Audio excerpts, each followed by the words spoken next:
arrange ukuthi isibusiso asiye kumniniso kungaqhamuki nje ama-fishers kuthiwa ama-fishers nabantu abakwazi ukubhuda kangcono ngoba nomjolisi ucinga lithola kumina laqonda ngqo ukuthi nayo inkulumo isuka la ijike la iye la ubona mina ngithethe ngikhuluma iqiniso nje ufuseke ukufuseke isibusiso kuba isibusiso because I'm the truthful person. I don't lie. I don't manipulate things. Therefore, I did exactly that. Ukuthi emveni kalokho umfowethu wabuya neqiniso ngoba inkunzi yasemakhaya leko la ngithi eBergville iyala kwaZulu manje leyo nto leyo yakukhombisa ngokusobala ukuthi uyayazi inhlonipho nesithembiso ukuthi siyini ingakho ke namhlanje sihlangane la ngisibusiso esenziwe uyena esenza emndenini wakwagwala uzoyichathela lena ukuthi inhloso yakhe bekuyini xa simshayele ehloko.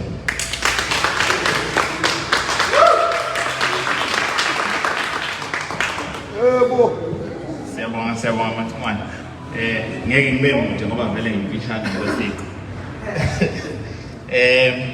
uMathumane njengoba bechazile sasihlangene naye eBergville nabo umnqobiyazo ngiyacabanga ukuthi khona umcimbi obaseBergville ngomhla 24 sahlangana ke noMathumane sagcina sazana nje sadla noChristmas samphakela impela iplate eBergville. Wanishwamela awasibabhile mfowethu. Bese ke siyazi sonke ukuthi umjolisi ubekade esohlwini lengoma ehlukanisa unyaka. Ingoma ehlukanisa unyaka mawukade winile uthola nepholo. Kwaba ukuthi ke waselala esibili ngoba bashongo number 2 ukuthi utholani. Watholani? Kodwa sikho ke lapho. So kwathi sekuyizi2 ngiyayilalela le ngoma nami phela ngithi le ngoma kodwa iyona ebekufanele uyine kodwa. Kodwa ke amavoti kangaza ahamba kanje. Hayi ngiyilalele bese ngifaka istatus mina. Ongangitholela inamba yalo mfana ngizoyithenga ipholo mina ngingaxoxwe nakhozi ngingaxoxwe nalutho. Asibone istatus uMacingwane bese ngakusasa ngisendela inamba cha nangempela ke ngiyifonele le ndoda yayisegoli ngiyichazela ukuthi hayi ndoda ngiyulalela umculo wakho and uyindoda eseyincane ngathi ngamuzwa nasokhozi nethi oka 2000. So ekugcineni uwumculi njengoba ewumculi imoto uyayidinga ngisho ukuthi akanayo kodwa uyayidinga imoto ezomthatha imbeke kuwo wonke ama-event asuke khona ngaleso sikhathi. Nami ngiyazi nje mawusebhizinisini ungenamoto khona izinto ezikuluzayo ngoba ukuthi hayi phuthuma ophongona uthi ufonela umzala athi umzala akanawo upetrol eshefuna ukucingisha umzala. So ngalawo mazwi ngithi mina umjolisi ngisho kungathiwa unyaka ngawuhlukanisa ngo2040 vele ubeqhashwe nabantu abadala kuseno 10 years omunye nje ekusafanele abe unumber 2 nje kuze kube yila kufanele khona ukuthi ahlukanise unyaka mhlawumbe kuyobe kungasatholwa amapholo kuyobe sekutholwa amabhano yangazi.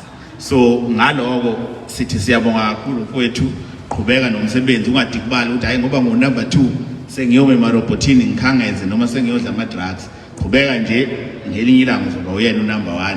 Izinto ezinhle kuthiwa ziyalindwa emhlabeni nathi asiqalanga la sikhona njengamanje sasuka emakhaya salusa sacupha saqhathwa sashaya till today ke manje ke akasekho sengangithinta.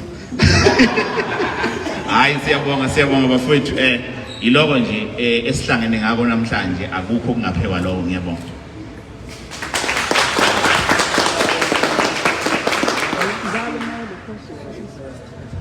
Cha ngathi ukuthi ngicela simnikeze ihlombe.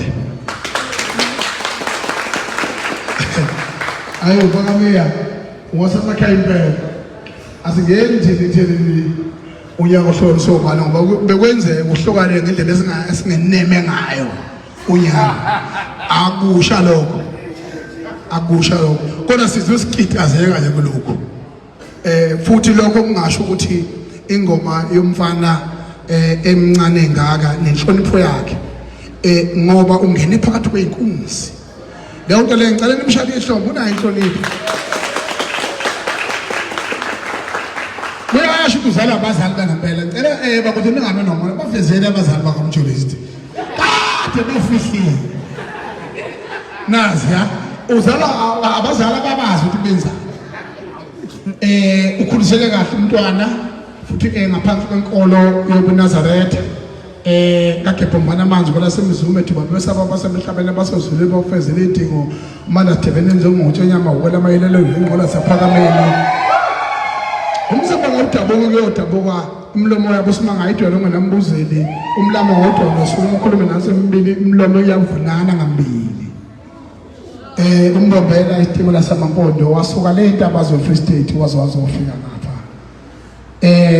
basuka nje le emhlanganweni nomjolisti uqhubeke mfana wami ubambelele enkolweni ngoba iyakwazi ukuthi ikubambezelwe ey'theni zomhlaba ukuthi kufice la ukuzuza khona okuhle fokameya mfowethu sisazokubonga sokubongisisa kodwa njengamanje bengicela ukunikeza nangu uSibu okuyena usebenzisana eduze nomjulist imanager yakhe ukuba naye kube khona igama alishoyo isabonga zawethu.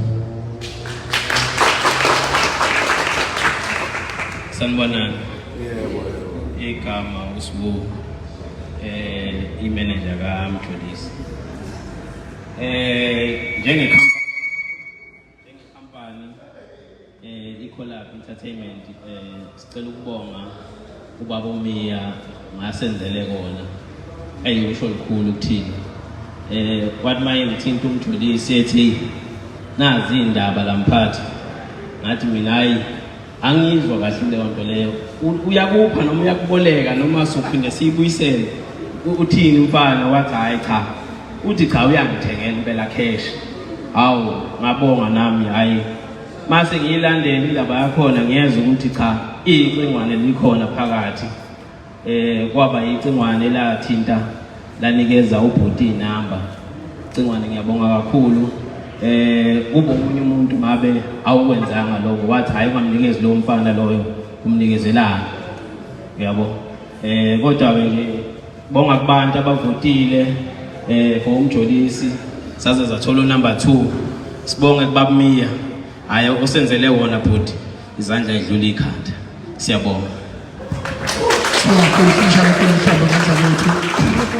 besiphinde sicele ukuthi njengoba sazi ukuthi emlandweni walengoma kuqhamuke insizwa umnqobi yazo hayi mayi phonqula kodwa la umuntu ofana badoda hayi usijava wanifundisa ngapha usijava ngakho konke wonke amavunuvuno nokubhema njalo ngeminute nimfuza ngakho konke pho besicela ukuthi ngoba ingilozi kamfowethu umnqobi yazo ibe impepho ibe imbiliso engomeni emnandi kamjolist babambisana kwaba into enhle thuba lokuyibongela ngaphambi ukuthi sigoqe ngabazali sabo.